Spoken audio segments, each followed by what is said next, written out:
Assalamualaikum warahmatullahi wabarakatuh. Halo teman-teman, perkenalkan nama saya Muhammad Aslam Al-Fadilah dengan NIM 231011136 dari kelas IK 23C dalam program studi Ilmu Komputer Institut Teknologi Baharudin Yusuf Habibie.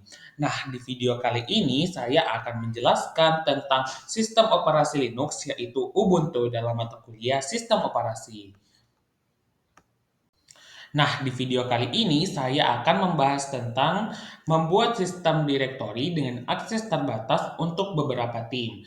Nah, teman-teman, mengapa kita perlu membuat sistem direktori dengan akses terbatas untuk beberapa tim agar saat kerja menggunakan sistem operasi Linux tidak mengakibatkan kebocoran informasi atau konflik dalam pengelolaan file bersama. Nah, diperlukannya sistem direktori dengan akses terbatas untuk beberapa tim didasarkan pada kebutuhan akan pengelolaan data yang aman, efisien, dan terorganisir di lingkungan kerja yang menggunakan Linux Ubuntu. Dalam situasi kerja kolaboratif, setiap tim seringkali memiliki data yang bersifat sensitif atau eksklusif yang hanya boleh diakses oleh anggota tertentu saja. Nah, tanpa pengaturan akses yang tepat, risiko kebocoran informasi, konflik dalam pengelolaan file, hingga kesalahan dalam modifikasi data menjadi lebih tinggi. Sistem ini juga penting untuk memastikan bahwa hanya pengguna dengan izin tertentu yang dapat mengakses atau memodifikasi file, sehingga integritas dan kerahasiaan data tetap terjaga. Oke teman-teman, langsung saja simak video ini agar kalian mengerti ya. Nah, hal pertama yang harus dilakukan setelah membuka terminal pada sistem operasi Linux adalah membuat direktori utama yang berisi subdirektori untuk berbagi tim. Nah, sebelum itu di sini saya memasukkan query script session log agar query yang saya masukkan pada terminal Linux Ubuntu tersimpan dengan file txt. Nah, di sini untuk membuat direktori kita menggunakan sudo mkdir /home /2310111136. Nah, fungsi sudo sendiri itu adalah untuk memberikan hak akses administratif untuk menjalankan perintah. Nah, tanpa sudo, sistem akan memunculkan pesan kesalahan karena hal akses terbatas. Nah, terus untuk mkdir adalah singkatan dari make directory. Fungsinya itu untuk membuat direktori baru. Nah, selanjutnya kita akan menentukan lokasi di mana direktori baru itu akan dibuat dengan /home dan /23101136. Nah, terus selanjutnya itu saya membuat direktori tim 1, tim 2, tim 3 karena kita disuruhkan perintah untuk berbeda-beda tim. Nah, di sini saya menambahkan tim 1, tim 2, dan tim 3 untuk menambahkan direktori baru untuk tiap tim yang berbeda pada direktori name dan direktori home. Nah, langkah selanjutnya teman-teman, kita membuat grup pengguna untuk masing-masing tim. Nah, di sini kita menggunakan sudo group add tim A, sudo group add tim B, sudo group add tim C. Nah, fungsi dari query group add ini agar kita menambahkan setiap tim ini ke dalam direktori. Nah, selanjutnya adalah menambahkan user ke dalam direktori dengan query sudo user add lang sudo user add aslam dan sudo user add lang. Di sini saya menambahkan 3 user. Nah, di sini kita akan menambahkan user ke dalam grup dengan query sudo user mode strip A kecil G besar tim A alang sudo user mode strip A kecil G besar tim B aslam dan seterusnya. Nah, terus saat dipanggil kayak grup lang nanti di situ muncul keterangan lang ada di tim A, aslam ada di tim B dan lang ada di tim C. Nah, selanjutnya kita akan menambahkan password pada user. Nah, di sini kita akan menggunakan query sudo passwd lang, sudo passwd aslam, dan sudo passwd lang. Nah, di sini fungsi dari perintah sudo password name kalian itu adalah untuk mengatur atau mengubah kata sandi pengguna tertentu di sistem Linux. Adapun beberapa fungsinya juga, yaitu yang pertama mengganti kata sandi pengguna, yang kedua mengaktifkan akun pengguna yang terkunci, yang ketiga adalah memperbaiki masalah login. Nah, di sini setelah kalian memasukkan query sudo passwd nama kalian, sistem akan memunculkan new password di mana kalian akan menginput password yang ingin kalian pakai. Nah, setelah kalian menginput password yang kalian pakai, nanti sistem akan meminta kembali untuk mengisi password yang sudah kalian masukkan dan menuliskannya di retype new password. Terus sistem akan memunculkan keterangan bahwa password telah diupdate. Nah, selanjutnya adalah kita akan memberikan izin penuh kepada masing-masing tim pada direktori tim mereka sendiri dan larang akses bagi tim anggota lain. Nah, kita juga bisa mengizinkan akses terbatas pada direktori share untuk semua anggota tim. Di sini kita akan menggunakan kode read, write, sama execution. Di sini sebelum itu kita akan membuat ownernya dulu. Nah, di sini kita akan mengatur kepemilikan tim pada setiap directory. Di sini kita menggunakan sudo change owner atau disingkat chown. Terus kita pilih grupnya itu tim A, terus kita masukkan direktorinya. Terus di sini sudo change owner tim B, terus direktorinya sudo change owner tim C dan direktorinya. Di sini kita membuat setiap tim itu hanya tim tersebutlah yang bisa mengakses direktori tersebut. Seperti di sini tim A dia yang akses tim 1. Di sini tim B dia yang akses tim 2 dan di sini tim C dia yang akses tim 3.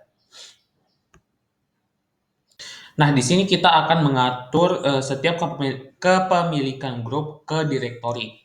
Di sini maksudnya itu setiap anggota tim dalam grup, nah grup itu hanya memiliki akses ke satu direktori dengan menggunakan query sudo change group tim A ke direktori tim 1, sudo change group tim B ke direktori tim 2, sudo change group tim C ke direktori tim 3. Nah, selanjutnya kita akan mengatur izin pada direktori tim. Di sini seperti yang saya jelaskan tadi, kita memerlukan nilai read, write, sama execution. Nah, di sini untuk di nilai 770 dan 775 ini itu menandakan bahwa menerapkan sistem read, write, execution. Nah, untuk angka 7 pertama itu untuk kepemilikan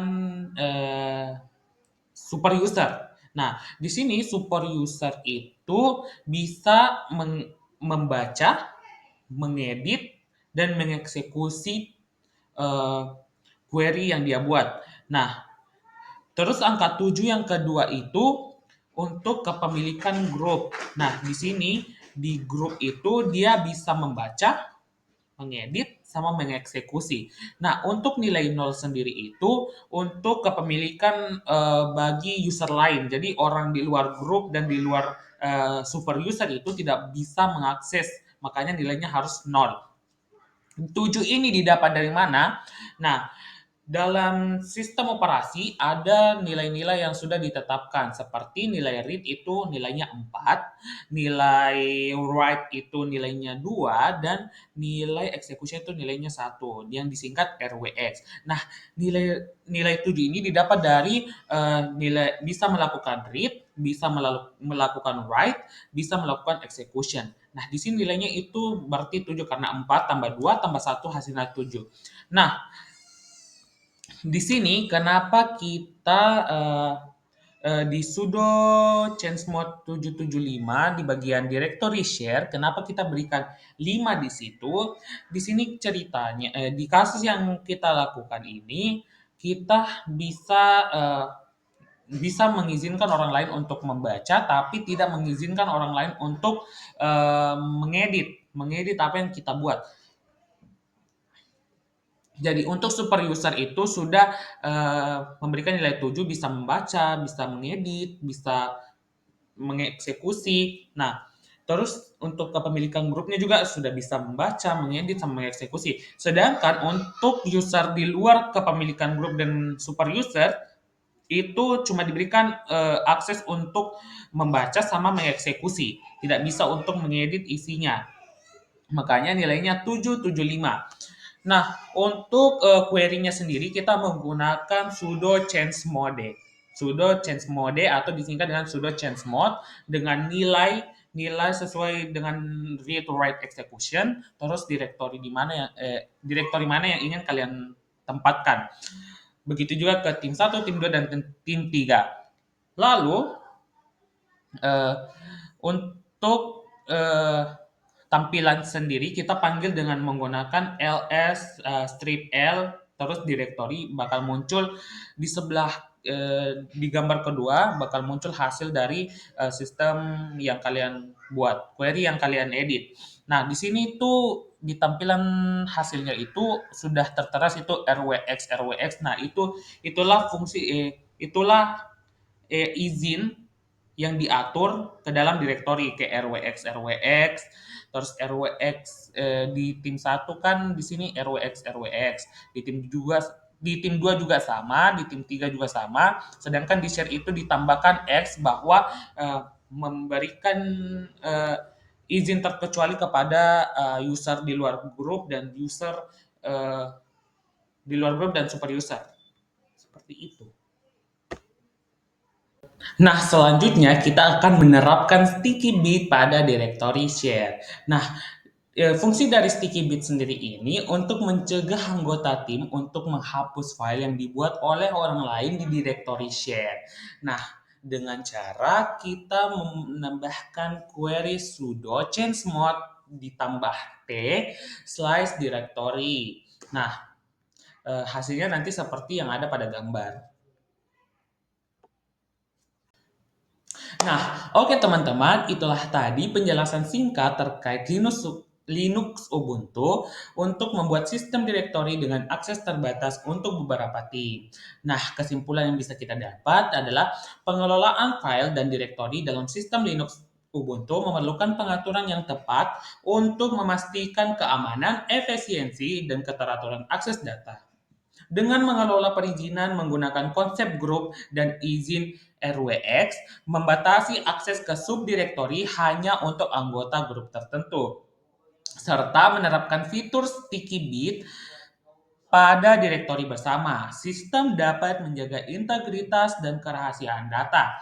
Pendekatan ini memungkinkan setiap tim memiliki kontrol yang sesuai atas sumber daya mereka, meminimalkan risiko penyalahgunaan data, dan menciptakan lingkungan kerja yang lebih terstruktur dan aman. Oke.